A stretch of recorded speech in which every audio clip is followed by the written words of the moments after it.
Arsenal lose 3-2 to Manchester United. I've been busy on the United stand, but I'm here on That's Football. I've done it the other way around before, and I need to serve this audience. What are your thoughts on this? What are your thoughts on the Premier League title race? I've spoken about the United stuff on the United stand. We're here to talk about Arsenal. We're here to talk about the title race. The gap is down to 4 points. Arsenal without a win in 3. 2 points from 9 is not title winning form. But then you look at Man City, who in their last 5 games have taken 6 from 15. Villa are on 46 as well. I think this is a low quality Premier League, by the way. And I've got to say, I'm biased, but fair fucks to Manchester United for scoring 2 goals from outside of the box. That's football. Not this bloody long throwing experts or corners and pushing people. Look, I'd rather Arsenal win the league than City. I would, but I've got to say I felt like that was a win for football today. I don't think Arsenal looked... I've defended Arsenal and Arteta a lot, but I think they have got locked into this. We're so good at the back. We're so good at set pieces. In the second half, that game was quite open, and I thought Arsenal were really unable to create anything. And United weren't playing that deep for a lot of the second half, and they still couldn't create anything. It's a set piece to get back into the game, and you then go and get done by a team that scores a goal from outside the box again. So I think Arsenal got what they deserved there. And look, maybe it's going to be the kick up the arse they need. Pardon the pun, but that's been long overdue. You think about the Wolves game; they were quite lucky to win that.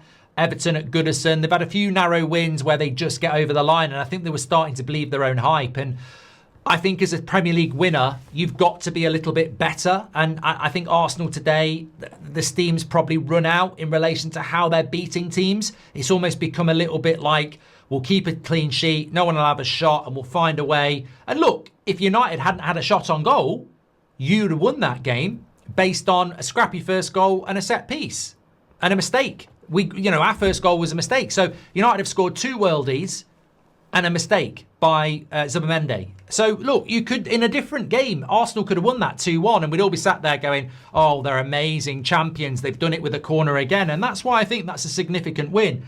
And I think if you're an Arsenal fan, you've almost got to be demanding a little bit better from Arteta, because I think they are better than that. You've got people like Eze, you've got people like Madueke. I don't think he's using them enough. I think little cameos with 20 minutes to go, I don't think it's enough. I think, look, Saka's a fantastic player, but he's a bit slow. He's a bit slow and pragmatic. He takes a lot of touches. Odegaard's a very good player. He's a very good prober of the ball. But again, he's a little bit pragmatic. They're quite a pragmatic team, Arsenal. And I think you've got to speed it up a little bit. And you know what? They've got a bloody nose tonight. They're 4 points clear at the top. They're still favourites to win the league, and I still think they will win the league. I'm not going to change my mind. I'm not going to say they're bottling it, but they've had a bloody nose. They've had a wake-up call. They don't concede many goals. They've conceded 3. They hadn't lost at Old Trafford at the Emirates. They've lost at the Emirates. Their gap is down to 4 points. They've had an opportunity in the last 3 games to get that up to 10. So they're wobbling. But if Arsenal start playing to their strengths, they'll win the league. We all know you've got a good defence, and we all know you can score corners, and we all know you can do long throw-ins. But come on, this is the Premier League. This is a title. Start entertaining your fans a little bit. Start moving the ball a bit, because we have spoken about this a lot. Teams play a low block against Arsenal, and we've spoken about, it's not their fault. But I think sometimes it is. I think sometimes they don't move the ball quick enough. I think sometimes the pass is on quicker, and they're not playing that pass. They're being a little bit more pragmatic. And I came into this game, and I got it wrong. I said I didn't think United would lose. I thought it would be a draw. I think it's an incredible result, and I didn't think we would go to the Emirates and win. And fair play to those people who called it. But I also didn't think that it would be a trouncing. I saw Arsenal fans saying we're going to tear United a new one. And I thought, who have you torn a new one of this season? Liverpool are crap, and they went there and got a point 2 weeks ago. Forest ain't that good. They got a point. Say what you like about Man United, we've just gone and won at the Emirates, so we're not world beaters ourselves. So I don't think Arsenal trounce anybody, because I don't think Arsenal go to trounce people. I think Arsenal rely on their defence, rely on their midfield, they get a goal and they back themselves to win by 1 goal.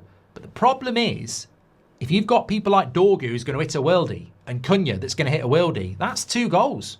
Well, you don't score 3 very often. You've just lost the game. So I think Arsenal maybe thought they could just grind their way through this season And I think today they've figured out that sometimes you need to score 3 or 4 goals in a game. You can't just score 1 or 2 and rely on a defence, because there's nothing you can do about Dorgu and there's nothing you can do about Cunha. And you make the mistake and that's 3. And that can happen. And look, it might be a blip. Arsenal might never lose at the Emirates again this season. The defence might kick in. And look, the fact is, evidence probably shows that that's the case.